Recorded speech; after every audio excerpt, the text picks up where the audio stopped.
Hey, it is so great to see so many of you out there. I get to see that we have people joining us from Maine and a lot of names that are familiar to me, but that we haven't seen for a while. Want to give a shout out to Tommy Varley, who I know is watching, and ask for a shout out. Good to have you and your family with us this morning. What I wanted to talk about today is deepening connections in a time of social distancing. And I like visuals and I'm a visual learner, so I don't have my TV beside me today, but I do have some props. So today we are talking about uncertainty. And even before all of this happened with COVID-19 coronavirus, there were probably some of you that had uncertainty in your life for a variety of reasons. And now, over the past week, with everything changing so quickly and so much uncertainty being introduced into our lives, it's a bigger and bigger issue. Many of you will be impacted in your business. We don't know what the overall impact is going to be in our economy and how that's going to impact people. There are schedule changes that will be happening, whether it's changes in the way that you work, it's changes in the schedule for school, and all kinds of different things. But it introduces a lot of uncertainty into our world. And so, what do we do with that? And I'm big on bottom lines. So, my bottom line for today is this: that God is in control and He's going to use this for His glory and our good. God is in control and He's going to use this for His glory and our good. You see, very often in the scriptures, we see things happening and we don't know what God's purpose is. Sometimes it's very difficult to figure out. I think of Jesus' friends, Martha and Mary and Lazarus, when he heard that Lazarus was ill and Jesus delayed before he went, and he could have healed him. And they knew that, they believed that. That's why they called on him, but he delayed, and Lazarus died. And one of the first things out of his sister's mouth when they saw Jesus and he finally did show up was the heartbreaking, if only he had been here, he wouldn't have died. They knew that that was the case. They knew he had the power to heal.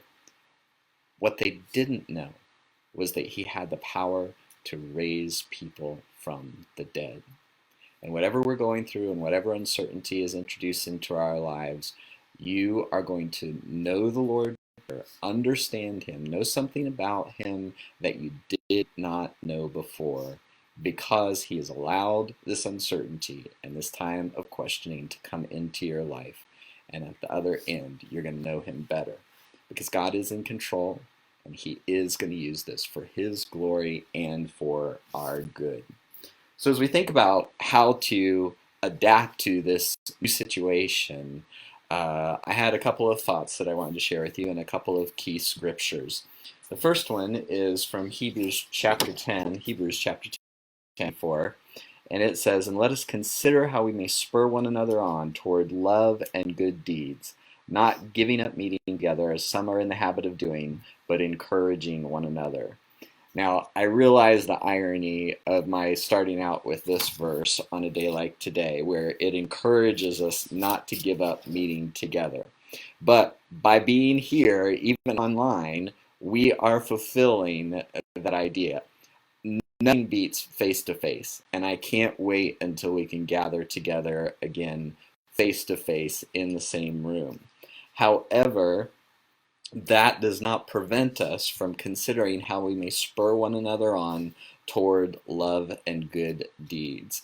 And I'm going to ask you, for as long as we're in this situation, to go ahead and set aside this time, 10 o'clock on Sunday mornings, gather the family, whoever is in your household, and watch together. There's just something about a live experience and a shared experience, even in this kind of setting, that is going to be beneficial to us. And throughout the week, we can consider how we would spur one another on toward love and good deeds. I think that in this situation, where it would be very easy to become disconnected, if we are committed and a little bit creative, we will be able to stay connected, connect with people that we wouldn't otherwise connect with, and spur one another on towards love and good deeds. So the first thing I'm going to emphasize is from Matthew chapter 6 verse 33. Seek first his kingdom and his righteousness, and all these things will be given to you as well. The context for this verse is worrying about needs, and because of the uncertainty that's been introduced in our lives, there's going to be a certain level of concern. But what Jesus said is, if you put first his priorities, his kingdom, his rule and reign, then you won't have to worry about those other things. So I'm going to suggest to you that one of the best things that you can do in this phase is lean into your relationship with your Heavenly Father. If you haven't been having a daily quiet time or devotional time, sometime where usually people do best if they start the day with it.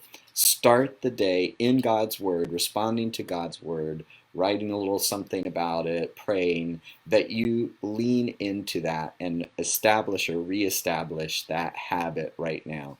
One of the easiest ways to do that is to go online, Bible.com, or download the Bible app. There are, I believe, literally hundreds of reading plans, devotionals that you can follow along with, very easily get you into God's Word and get you into that habit. You can even do it socially. You can connect with others through the Bible app and go through the same reading plan together, share insights with one another, and more recently, they've also added the ability to add and share prayer requests as well. So that is one way, and that I would encourage you to lean in and connect with your Heavenly Father first and foremost every day. Next, I want to point John to Jesus' words in John chapter 14, verse 1. He says, "Don't let your hearts be troubled. Trust in God and trust also in me."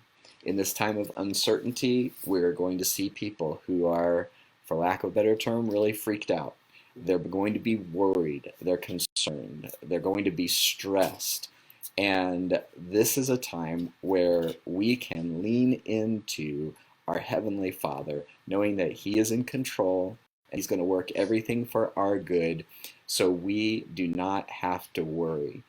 Over and over in scriptures, we are told, do not fear, do not worry. And the why behind that is that God is in control, and He's going to make everything work out for our good, for those that love Him and belong to Him, are a part of His family. So we can have that confidence, and there should be a noticeable difference in the way that we respond to stresses and uncertainties in our world, because we know that and because we know Him. The other thing that should distinguish us, Jesus said, is our love for one another. And in Galatians 6:2, it says to carry each other's burdens, and in this way you will fulfill the law of Christ. We've talked a lot recently at Cornerstone about how the law of Christ was this: to love each other the way that He loved us. He loved us sacrificially, selflessly, and we all love each other in the same way. Even in a time where we are supposed to be distancing ourselves socially, there will still be ways that we can carry one another's burdens. We can carry one another's burdens in prayer, be praying for one another. We can check in with one another. We can set up FaceTime dates. We can text each other. We can encourage each other. And I'm going to encourage you, especially as the church family, to take the initiative more than you usually would, to check in with people, to be praying for people, to let people know that you are praying for them, because that is just encouraging in and of itself. And there will probably be ways that will come up where you can carry each other's burdens in a very practical way. One of the interesting things about this virus is that it seems to disproportionately affect those who are older and those who have underlying health conditions. So you might be young and healthy, and it might not be a big deal to you if you contract the virus, but there are other people for whom it will be a lot more dangerous. They're a lot more concerned about going out into public, getting their needs met, and things like that. So I pray that and hopeful that we will take advantage of that.